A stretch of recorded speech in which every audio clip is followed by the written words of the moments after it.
Nosso tema de hoje é imagens e símbolos. E para falar sobre isso, eu convidei a minha amiga Lúcia Soares. Lúcia, eu gostaria que você fizesse uma breve apresentação de quem você é, o que você faz. Eu sou psicoterapeuta de abordagem junguiana, né? Trabalho com a psicologia analítica. Eu também sou professora, dou aulas sobre vários temas, incluindo mitologia, contos de fadas, e enfim, eu trabalho com a leitura de imagens simbólicas. Me diz uma coisa, Lúcia, como foi que você acabou se transformando nessa terapeuta que você é hoje? Eu me lembro assim das primeiras sensações da infância de pensar sobre as coisas e de querer, né, que me respondessem coisas que os adultos geralmente não queriam responder, né? Eles não sabem responder, na verdade. E eu lembro de pensar muito, de ser muito introspectiva e muito observadora. E o meu primeiro referencial de saber foi a professora. E aí eu comecei a falar que eu queria ser professora quando fosse adulta, né? Ah, que bonitinho! Mas aí, durante o curso, no segundo grau, eu conheci uma professora realmente muito sábia, que era a professora de literatura. E ela começou a falar sobre as escolas literárias e falar também sobre as personagens da literatura, que elas trazem muita informação sobre a psicologia. Aí eu descobri o interesse pela psicologia. No segundo grau também eu tive aulas de psicologia, de filosofia, eu fiz a parte de humanas, né? E, então, eu me encantei. E aí, num dado momento, eu decidi que eu ia ser psicóloga. E no fim da faculdade, eu conheci o senhor Jung. Ah, por Me favor. encantei. O mestre Jung. E dessas técnicas, então, como é que surgem as técnicas que você usa hoje? Bem, eu comecei com a psicologia analítica integrada às técnicas corporais. Eu fiz um curso de especialização no Instituto Sede Sapiência, de São Paulo, com o professor Sandro, onde a gente aprende os toques sutis, a calatonia. E isso me deu um embasamento muito bom na leitura corporal, que também é a imagem, né? Que também é a expressão, É. né? A expressão do corpo, né? O sintoma como, né, um sinal de desequilíbrio biopsicossocial, né? Mas, paralelamente a essa formação na abordagem corporal, eu ia desenvolvendo também, mais ou menos por conta própria, um aprendizado de arte. Eu comecei a me interessar por pintura, eu fui aprender a pintar a óleo. Eu trabalhei também num local que havia uma sala de arte-terapia. Fui fazer um processo pessoal de arte-terapia. Foi aí que eu aprendi a me expressar com aquarela, com modelagem em argila, e a partir daí eu fui me sentindo mais à vontade para também estimular os pacientes a usarem. Então, você falou coisas muito preciosas agora aí nessa sua fala, porque a primeira coisa que você diz assim é: então, Sueli, eu fiz a minha formação na área de humanas, mas minha especialização, logo, assim que termina a faculdade, já vou fazer uma técnica corporal, trabalhando com essa psique, que não é uma psique só racional, mas é uma psique que também no corpo. Então, esse corpo se expressando. É muito interessante. A outra coisa que também eu acho incrível que você falou, na medida que você começa a realizar o trabalho com as técnicas expressivas, elas começam a te dar a resposta dentro do processo, elas se mostram efetivas. Mas surge dentro da gente uma coisa nova, que é a necessidade de aprender mais sobre aquilo que realmente é a técnica, mas não necessariamente eu preciso da técnica. E eu posso deixar o paciente só com aquilo que ele traz. Então, como que você propõe isso para o paciente? Na verdade, é assim, no meu processo a minha vivência foi vamos dizer, no estilo da antroposofia. É uma coisa que parte muito mais da exploração espontânea, como você disse, não está tão focado na técnica. Você não aprende a técnica da cerâmica, você aprende a manusear a argila livremente para descobrir nela formas espontâneas que surgem do seu inconsciente. Eu aprendi a usar argila como numa proposta arte-terapêutica, numa proposta em que o barro ele vai facilitar que a pessoa expresse as suas emoções. Então, tem que ser muito espontâneo e não pode ter a preocupação em criar um objeto estético, artístico. A finalidade não é uma exposição, a finalidade é uma leitura terapêutica daquele objeto, não é? Eu experimentando essas várias possibilidades, eu posso oferecer para o meu paciente uma sugestão, né, de expressão, se ele quiser se expressar de alguma forma. Mas, geralmente, eu nem preciso sugerir. A própria pessoa vai descobrir qual é a maneira peculiar dela se expressar. Alguns já trazem isso espontaneamente na terapia. Sim. Diz, eu gostava de desenhar quando eu era adolescente. E eu só estimulo, então desenhe. E aí eu, como terapeuta, que também já me aventurei no universo do desenho, eu consigo observar aquilo que o paciente produz, né, compreendendo o efeito que aquilo é possível causar na pessoa, e também conseguindo, com a minha facilidade de leitura de imagens, eu consigo conversar com essa pessoa e descobrir o que ele está representando com aquele desenho, não é? Então, às vezes, a pessoa até faz um desenho abstrato, uma pintura abstrata, e aí a gente conversando, a gente enxerga imagens dentro daquilo que aparentemente não tinha forma.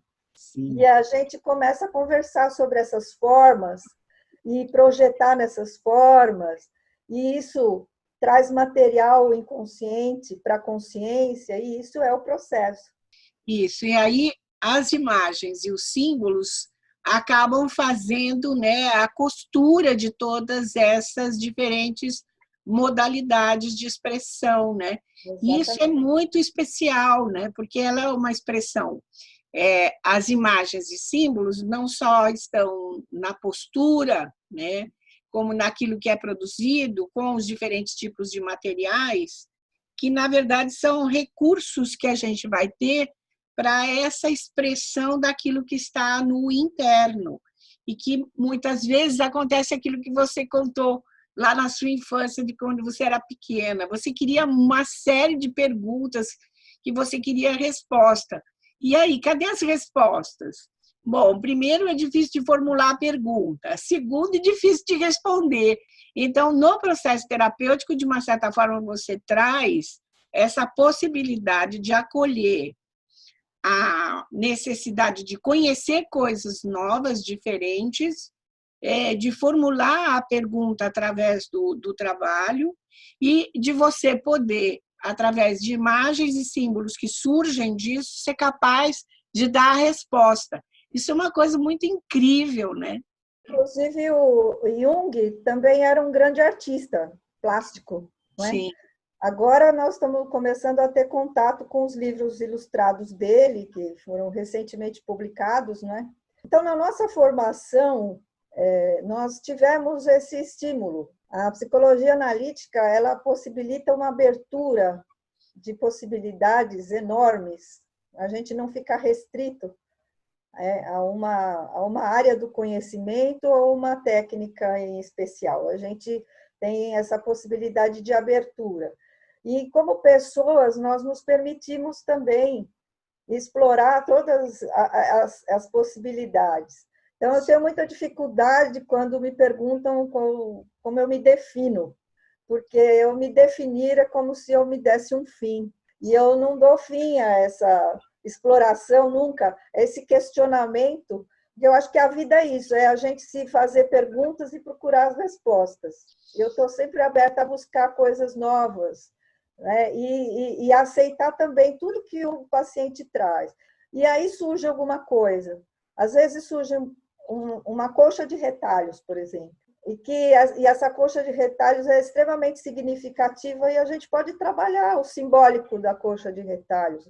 Então, quando a gente está aberta para olhar para essas imagens e acolher esses significados, a gente os encontra.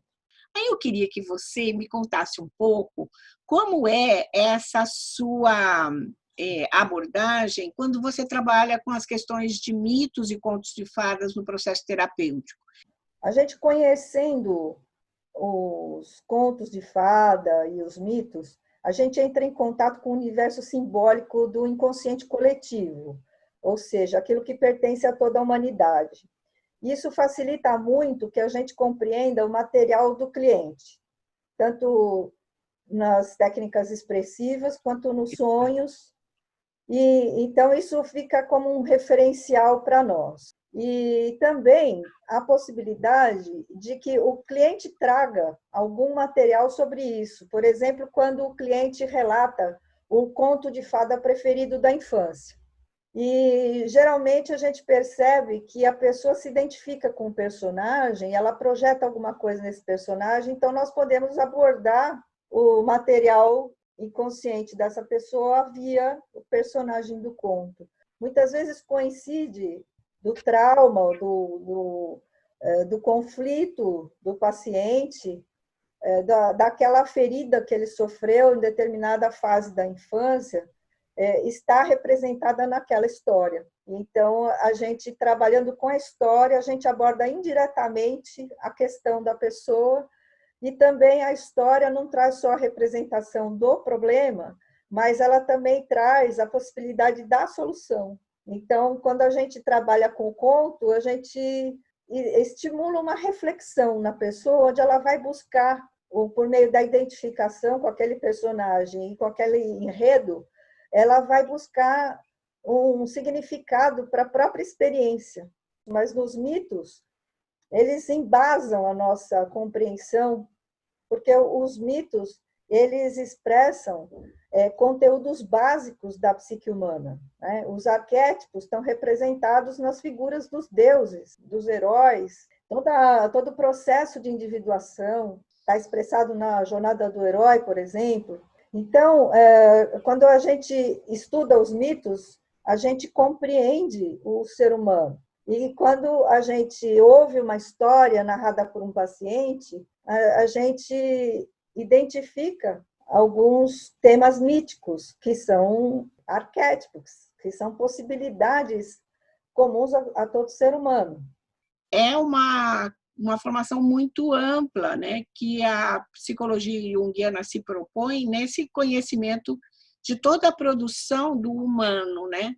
Eu também eu fiz o mestrado, e no mestrado o meu trabalho foi com leitura de imagens. Eu estudei a imagem da criança na publicidade de roupa infantil. Aí eu enveredei para um outro campo, o campo da publicidade, o campo da propaganda. Eu analisei anúncios em revistas femininas, na década de 90.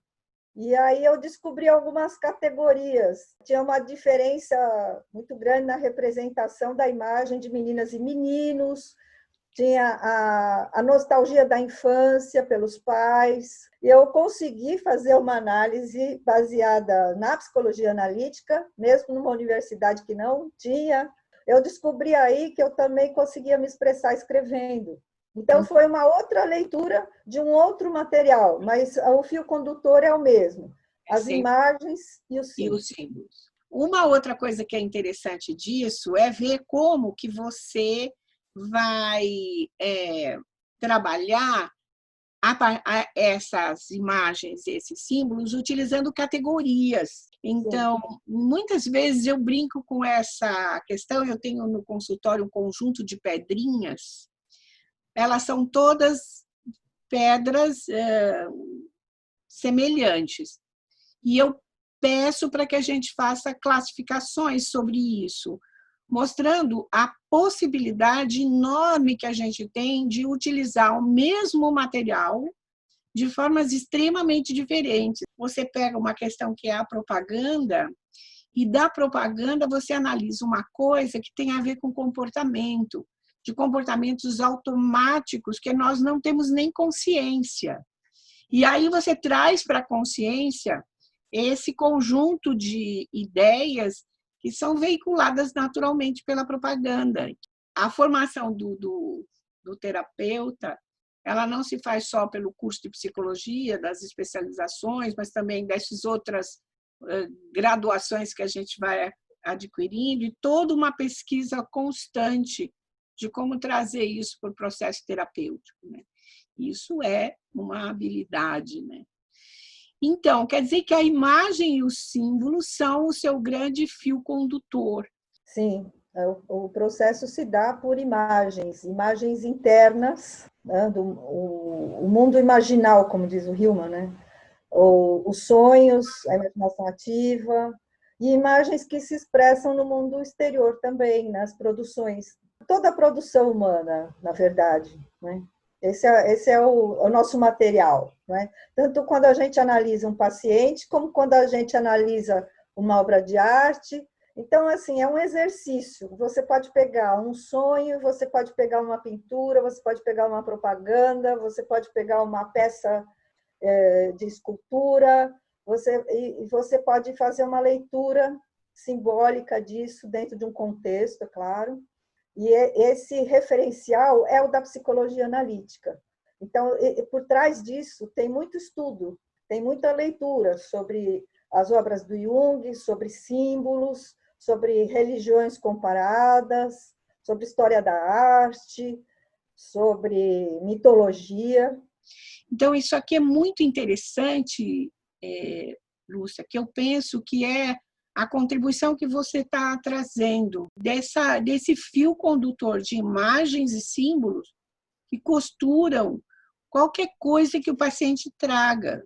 Tudo é simbólico, independentemente da forma como é representado. E nós precisamos estar abertas para acolher e compreender esse símbolo, principalmente ajudar a própria pessoa a compreender o seu símbolo.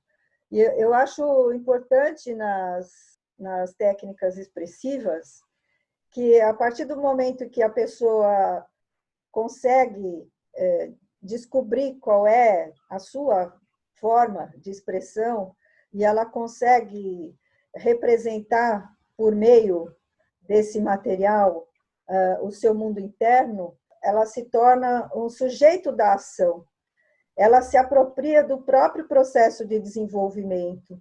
Ela se liberta de uma dependência de alguém que oriente esse processo, né? Mas ela internaliza essa figura, desse acolhimento que o terapeuta dá inicialmente, ela passa a se acolher e ela permite o seu próprio desenvolvimento. Então, na verdade, a gente dá um exemplo de acolhimento.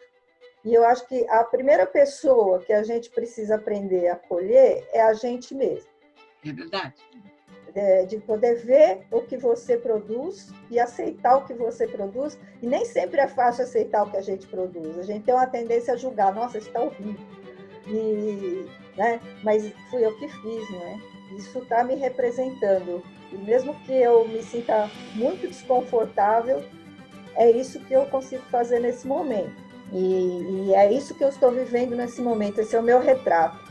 Eu não posso ter medo de me olhar no espelho.